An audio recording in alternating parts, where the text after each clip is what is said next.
welcome to all of my Texas colleagues. We want you to know that you are welcome in Illinois. Stay as long as you want. Whatever we can do to make your stay more comfortable, we want to do that because we believe in what you're doing. You are courageous, and we are here to support you. What you're doing and what they're trying to do in Texas affects you guys, but it affects the whole country. When you want to remove 5 Democrats, that hurts us in the House. As you can see what happens now when there's not enough Democrats to stop the big ugly bill and all the other stuff that they've been doing. They are trying to destroy our democracy, destroy fairness in our country, and unfortunately they're starting with Texas. But we want you to know we stand by your side. I don't want to lose my fabulous colleagues. Some of them are here with me. Jasmine Crockett, my classmate, Mark Veazey, Al Green, Julie Johnson. We want all of them to stay, plus the others that they're trying to gerrymander. So with that, I want to give a minute to my colleague from Illinois, Congressman Raja Krishnamoorthi, to bring his greetings. Thank you, Congresswoman Kelly, and thank you to all of our friends who have come here to seek refuge as they deal with, I think, a man-made catastrophe and crisis for democracy. I have 3 points I want to make. First of all, when a flood devastated parts of Texas, leading to 130 people dying, including children, did Greg Abbott call a special session to create disaster relief for people? No. Did he call for a special session to help families rebuild? No. Did he call a special session to strengthen warning systems so that people could avoid the catastrophe that happened during the flood? No. Instead, he did the bidding of Donald Trump, who asked him to basically banish Democrats from the federal delegation representing Texas in Washington, D.C. My second point is this. Greg Abbott, don't mess with Texas. Don't mess with Texas because the people here represent Texas. You can silence them, you can smear them, you can saddle them with debts and fines, but you cannot intimidate them. And these people will not be intimidated. So I lead to my third and final point. Don't mess with democracy. Don't do it. You can play that game in Texas. You can gerrymander the hell out of that map. Guess what? 2 can play that game. That's right. Other states will do exactly the same thing and neutralize what you're trying to do in Texas. It's not going to work because we are not going to let it work. We are going to stand strong with these courageous individuals who are standing behind me, who've come to Illinois, knowing that the rest of the nation is with them. Thank you so much. Thank you, Congressman. And as he said, we are ready to fight fire with fire. No butter knife to the gunfight. We are ready to bring the fire, bring the heat. We can do that too. And it's absolutely my pleasure to introduce Chair of the Progressive Caucus, Representative Ana Maria Rodriguez Ramos. I got that out. Yes.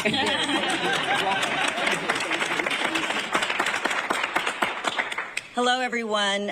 Thank you for being with us today. Buenas tardes. Soy Ana Maria Rodriguez Ramos, diputada del Distrito 102. I am the state representative for House District 102.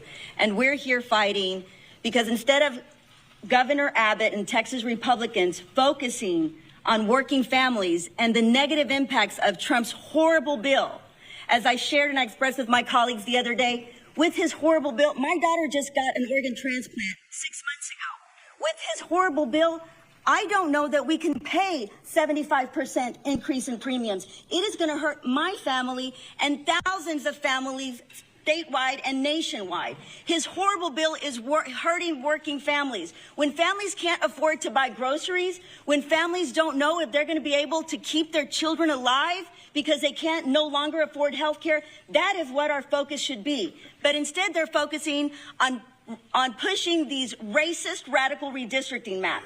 And why is it racist? Because 70%, over 60% of our Texas population are Hispanic and African American and our Asian community.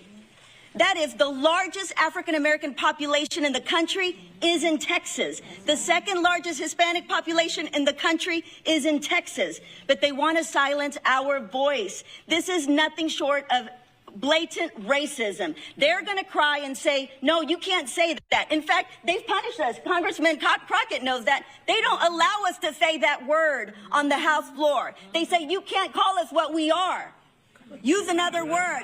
But that is what you are, and that is what you are trying to do. Hurt these working families. Trump's policies when he's kidnapping families of color in the streets, that is nothing short of racism. He is coming after all of us who don't look like him and his Republican colleagues in the Texas House. So I will now introduce beautiful Congressman Al Green, wonderful congressman from Houston, who's going to really share a little more and enlighten a little more about the impact of these maps. Thank you, Congressman Green. Thank you, Representative Rodriguez-Ramos. Friends, after her profound words, it just seems to me that we ought to give her another expression of appreciation. It really was. And to all of my colleagues who have traversed some great distance to be here, and I'm talking about the state representatives now, I consider you my colleagues, it's easy to do something when you don't have to do it. They are leaving their homes, they're leaving their families, they have jobs, they have responsibilities, and this is courage that is uncommon. And with this kind of courage, they ought to be commended as well. Let's give them a big hand, please, for your uncommon courage. Thank you so much. Thank you. Yes, we have a challenge before us. Dr. King reminded us that life is an inescapable network of mutuality, tied to a single garment of destiny. What impacts one directly impacts all indirectly. And that's what we're facing now, this challenge of it not being Texas. It's not just Texas. It really is the United States of America, because if they succeed in Texas, they will take this to other states. They will take this to the county court level. They will take this to the commissioners, the school boards. They will take this across the length and breadth of the country. But they'll do it if we only stand by and watch them. But if we take a stand, we can stop them. That's what we're doing today. We're taking a stand, and we're going to prevent them from going forward in Texas. All right. And here's why we have to take this stand. Because one vote makes a difference. One vote makes a difference. It was one vote that allowed them to get the big, ugly steal out of the House. One vote. And it was one vote in the Senate, with the vice president casting that vote, that allowed it to get out of the Senate and back to the House. Friends, I regret to tell you that the 18th Congressional District was not represented when that first vote took place. It was not. If the 18th had been represented, they'd have to find that one vote someplace else. One vote makes a difference. And in Texas, they are trying to silence 5 Democratic voices in the Congress of the United States of America. They have already made an effort to eliminate some of the districts. They're no longer going to be, there's no possibility of Democrats being elected. They are doing what the president has insisted be done. And I want you to know that we didn't introduce the race card. When this message was sent by and through the Justice Department to the state of Texas, to our Attorney General, they mentioned the race card because they talked about racial gerrymandering. They brought it up, and when they brought it up, they did it knowing that this was a buzzword. It was a trigger. They knew that if they could use the race card in Texas, where we've had white primaries, and when the Supreme Court said, well, you can't do that, then we had white pre-primaries, where we've had all sorts of obstacles to voting. They knew that that's a buzzword that people would respond to in Texas. But we are going to respond to that buzzword by telling them that your racism is not going to change democracy in the state of Texas. It's not going to change it in the United States of America. Racism is going to be met with our taking a stand for democracy. You take a stand for racism. We will stand for democracy, and we will win. We will win. Democracy is going to win. My final comment is this. As you know, the president and I don't exchange Christmas cards. The president is a very vindictive person. Mm-hmm. He is a don't bring me any bad news person. Mm-hmm. Just fired someone because he got bad news. Mm-hmm. We, friends, have to understand what we're dealing with. And if we understand what we're dealing with, we can stop what we're dealing with. We're dealing with an egomaniacal person who believes that he has to be right, and if he's not, then the world is wrong. He would impeach judges that differ with him. He would fire people that don't give him good news. He would change congressional districts just to get rid of people that have challenged him. But I want you to know this. The challenge is not over. It is not. Yes, we have brought challenges against him, and I want to assure you of this. There are no circumstances that will prevent me from continuing to challenge the bigotry emanating from the presidency in policy. I will not stop, and I promise you, this president is going to, he's going to be brought down. He's going to be brought down. He has to be brought down. And I don't mean physically. I'm talking about politically. We will bring him down. He will be impeached again. I thank you. I'd like to bring on Chair Jessica Gonzalez. Hello, again, my name is Jessica Gonzalez, and I'm proud to represent House District 104, which includes parts of Dallas and Grand Prairie. I'm also honored to be the chair of the Texas House LGBTQ Caucus. Look, when we all got elected here, we were elected by our constituents, and that's who we work for. They elected us to represent their voices, their family, and their future. And that's exactly what we're all doing here by denying Texas Republicans quorum in order to pass these rigged congressional maps. And so I'm very proud to stand united with my Democrat colleagues. Look, one thing I do know is that Texas House Democrats know how to fight. We've been in these fights before. We've had to fight every single day when we're in regular session. And so we have our sleeves are rolled up, and we're ready to take this fight wherever it's going to take us, because our communities, our state, and our nation is definitely worth fighting for. Absolutely. And we know this is not about providing flood relief, because these congressional maps have been pushed. We have not had real discussions about providing folks relief who are in desperate need of it. And so we're just not going to stand for it. We're tired of it, and we're not going to let them do that to our communities. And so I'm proud to stand here united with my Democrat colleagues. You know, when I first got elected to House District 104, I was the first Latina to ever serve in that position, and I'm very, very proud of that. My community is a majority-minority district, and so when we do these kinds of, play these political games that Republicans want to play with our communities, it hurts our people in my district, and the districts of people that are standing behind me. And we take our jobs serious, unlike Texas House Republicans. So thank you. And next, I want to introduce our former colleague, Congresswoman Julie Johnson. All right, Julie. The most beautiful group of people.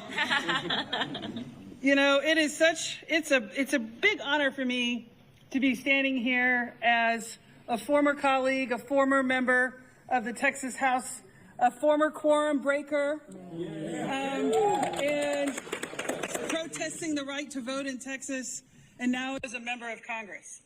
And what is happening is so outrageous.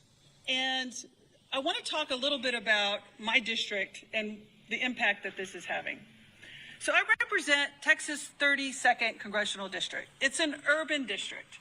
It's 80% in Dallas County, a little bit of the Collin County, the county to my north, and a little bit of Denton County. But for the most part, it's very urban. There's not a single farm plot in Texas 32. They have divided it into 7 new congressional districts. 2 that go all the way to the Oklahoma border. 2 that go almost from Dallas to the Louisiana border.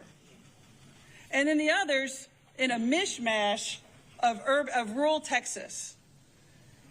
My district I have 7 cities that have been dismembered, paired with 6 to 7 rural counties. So what they've done is they've taken a group of people, predominantly minority, I have a minority-majority coalition seat of a city, and then paired it with 5 to 6 rural counties that have no commonality of interest whatsoever. The issues facing the constituents of my district are very different than the issues facing the constituents of Upshur County, which is in very East Texas. They're very different issues. I have 62% renters. That county is mostly rural white farmers. And the list goes on and on. And so what is happening here is the most blatant, racist disregard for the voters of Texas. Because let me remind you, and I was there, we were all there when these maps were passed in 2021 by unanimous votes of the Republicans who've just now issued arrest warrants for my dear colleagues and friends. Because they all swore at that time these maps were the most beautiful maps. They were perfect. They didn't disenfranchise voters. They've had lawsuits. They've filed affidavits. They've given depositions. They've sworn and all at ways to Sunday that these are the perfect maps. Until President Trump gets nervous because his poll numbers are in the crapper. Because he knows that the American people are not swallowing the crap he's pushing. Because he's harming millions and millions of people. His poll waters are underwater, and he knows he's not going to win. He knows he's not going to win in November of 2026. So rather than push for policies that the American voters want to support, they come back with this rigged up thing, a DOJ opinion that implies that these Texas maps now have to be completely dismembered. And it's wrong. And the voters of Texas, I hope, are listening, because the courage that my dear friends and colleagues are showing by saying, no. We're protesting. We're putting ourselves at great risk to stand up for democracy and America. And voters, I hope you're seeing that. I hope you're feeling it. I hope you are experiencing the courage and the hope that these folks are providing. Because what is happening is an attack on our democracy throughout this entire country. And I'm so pleased and so proud that they're standing up for us all. Because what's happening here now is cracking throughout other states. You know, we're having a national conversation over voter rights. And I want to encourage California and New York and Maryland and Washington State to say, you know what, our gloves are off. If war is war, and Democrats, if y'all are going to do it in Texas, we're going to do it here, and this is a national war. And Democrats are no longer going to sit by handcuffed. This is an all-out war, and everything is on the table. And that is a message I really hope gets out loud and clear. But at the end of the day, I want to say thank you to each one of you for what you're doing. Know that the Democrats of the United States House of Representatives are 100% behind you. I hope you're feeling it. And I hope you out there, the voters, are getting a little glimmer of why politics is important. And that if they say, well, I don't know, politics doesn't affect me. I'm saying, honey, it does. If you don't do politics, politics will do you. And here we are. Politics is doing a lot of people right now. But, you know, I want to end with this. We're all very proud Texans up here, most of us. Some are proud. But we're all very proud Texans. We come from a state of great pride. And I never thought, as a Texan, as an elected member of the Texas House of Representatives, and now as an elected member from Texas to the United States House of Representatives, that I would see the governor of the proud state of Texas bend a knee to a felon from New York. Never thought I'd see the day, but here we are. Now it's my honor to introduce Rep. Busey. Thank y'all so much. I'm so proud to stand with my colleagues in the Texas House and our friends in Congress. We're all here tonight, not on vacation. We are here fighting and actively working for our constituents and the people of Texas. This is us on the job, fighting for our constituents. Hi, everyone. My name is State Representative John Busey, and I have the great pleasure of representing Austin in House District 136. Look, I didn't run for office to walk out of the Capitol, but I also didn't run for office to stand by while democracy is stolen in broad daylight. Texas Democrats broke quorum because sometimes the only way to uphold your oath is to refuse to play along with a rigged game. Let's be clear.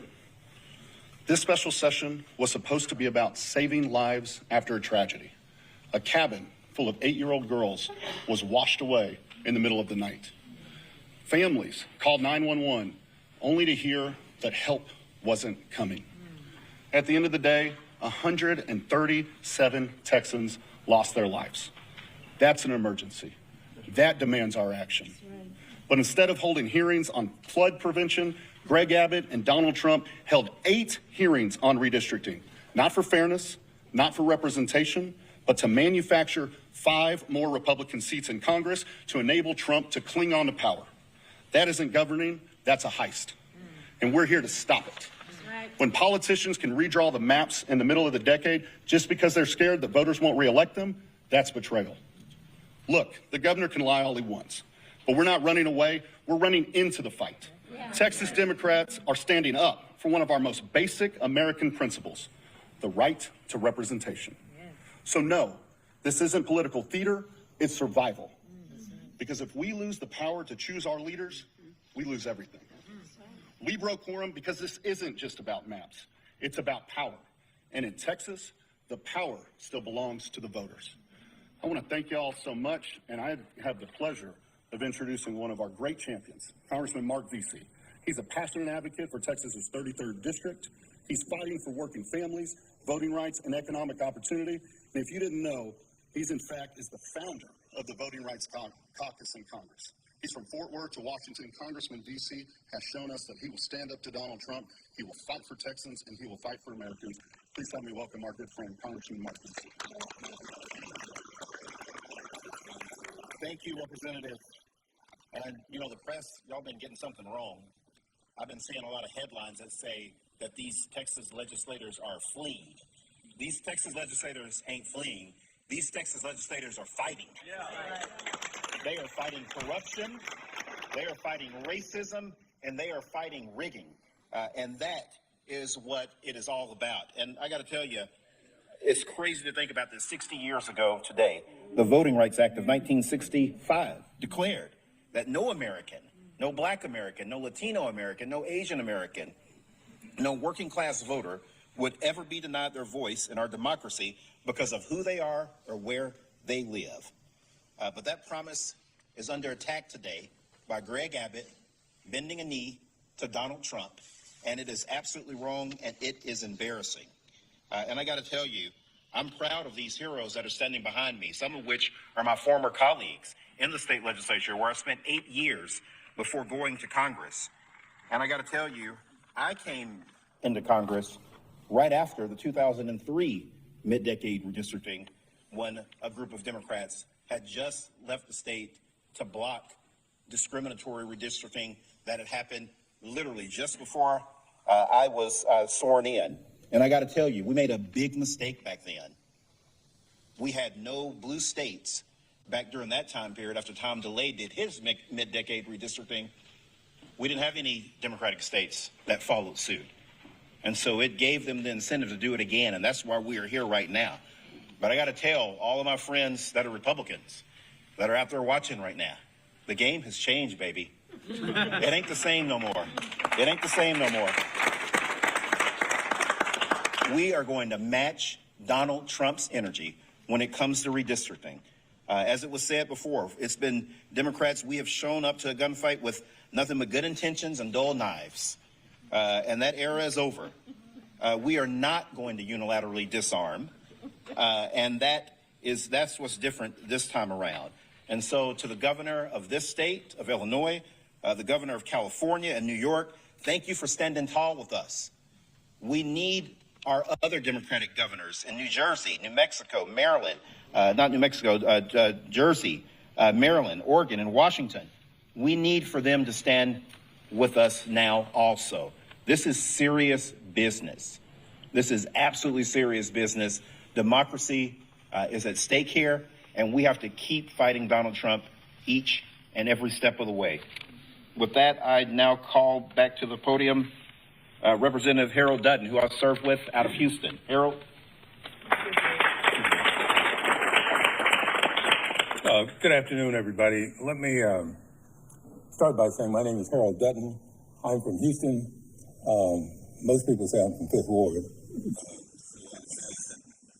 I guess that's true. One of the things I learned in Fifth Ward after seventh grade was that we learned that in order to have democracy, it had to be of the people, by the people, and for the people. That's right. But in Texas, what we've changed that to is we're going to have democracy by being of the party, by the party, and for the party. That's right. That's absolutely crazy. And I want to correct something, and I think Representative Beasley said it. We're not running from anything. We're trying to make sure that when democracy is in Texas, it is going to be of the people, by the people, and for the people. And secondly, if you see us running in a fight, we chasing somebody. We ain't running from nobody.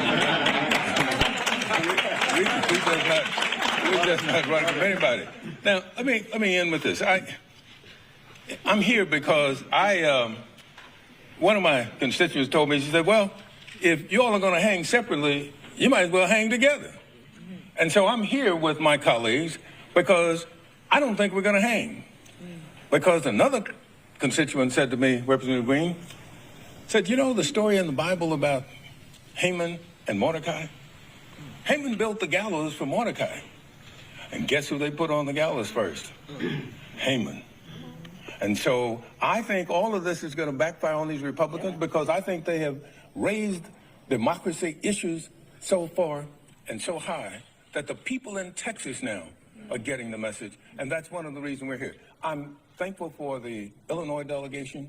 I have worked with them before. My first cousin was Monique Davis, who was a member of the Illinois delegation for a long time. She said to tell you all hello, too, because she wanted to come over. I had to stop her from doing that. But again, I think that the challenge for us is really to make sure that our people get to vote. And we're going to do that. And with that, let me stop and introduce me. No, I'm going to introduce Sojourner Truth, better known as Jasmine Crockett.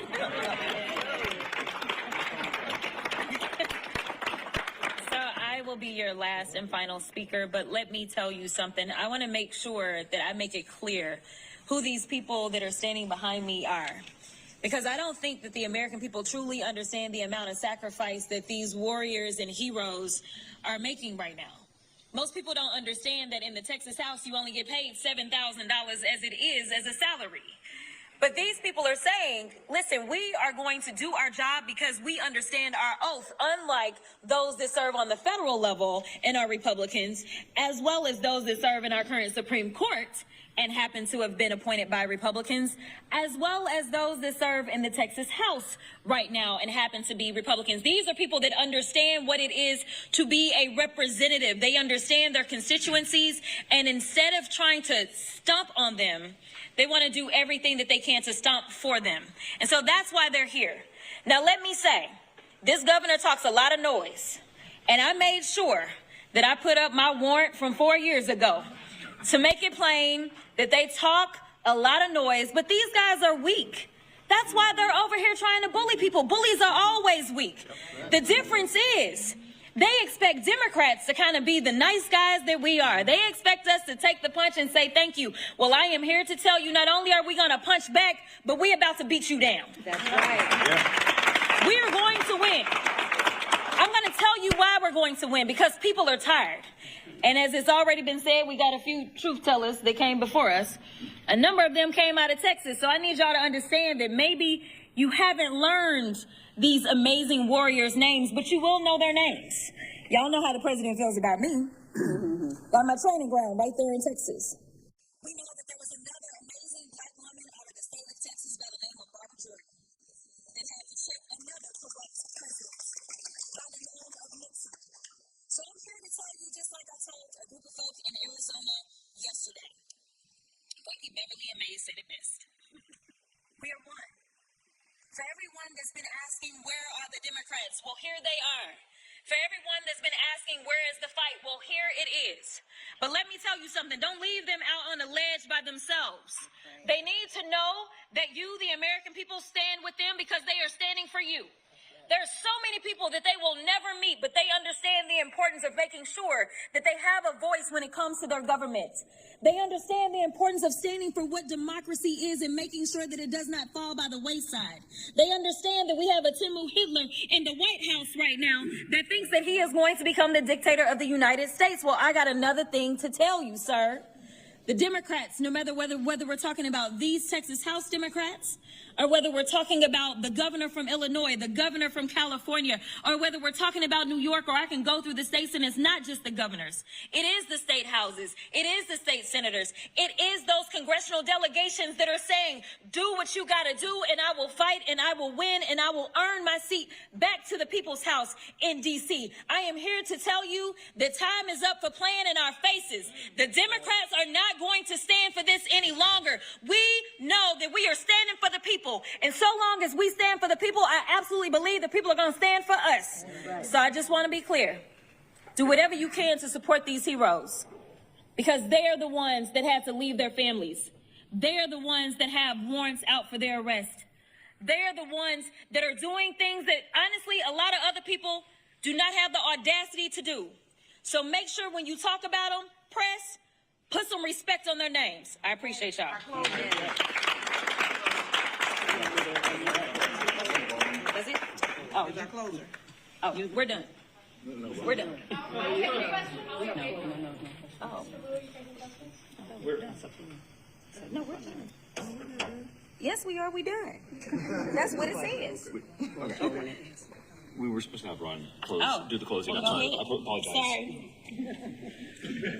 I am State Representative Ron Reynolds, and I'm proud to serve as the Chair Emeritus of the Texas Legislative Black Caucus under the great leadership of our Chairwoman, Barbara Gervin Hawkins, and as Vice Chair of the House Democratic Caucus under the great leadership of Chairman Gene Wu. And we're all united, standing on the right side of history. You know, Congressman BC's right. It was 60 years ago that the Voting Rights Act of 1965 was passed into law, and it was signed by a great Texan by the name of Lyndon Baines Johnson. But that Voting Rights Act didn't come easy. It came as a result of people who made the ultimate sacrifice, people who we may remember, like Congressman John Lewis, who made good trouble. He risked his life to end Jim Crow. He did everything with other freedom fighters. They took freedom rides. They sat at lunch counters. They did everything they could to end poll taxes and literacy tests. And thank God, many of us here today would not be here but for the Voting Rights Act of 1965. It was, as Congresswoman Crockett said, Barbara Jordan, who was the first African-American Congresswoman from the South since Reconstruction. She was only there because of that bill. And here we are on the right side of history trying to stop the Texas steal by Abbott and Trump. They want to take us back. They literally want to take us back by disenfranchising black and brown communities. And we say no. No, we say hell no. Not on our watch. We will not allow you to turn back the clock. We're going to continue to fight.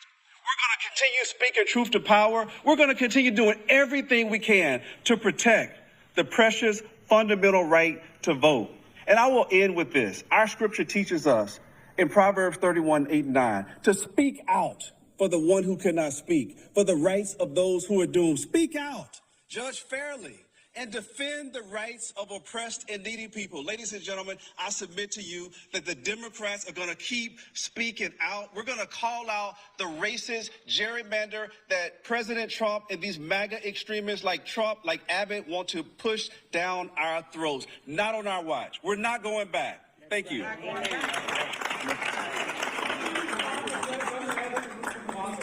Thank you very much. I want to say, give a special thank you to the IBEW for hosting us, and thank you for all the kindness from the Illinoisans who have been so nice to us.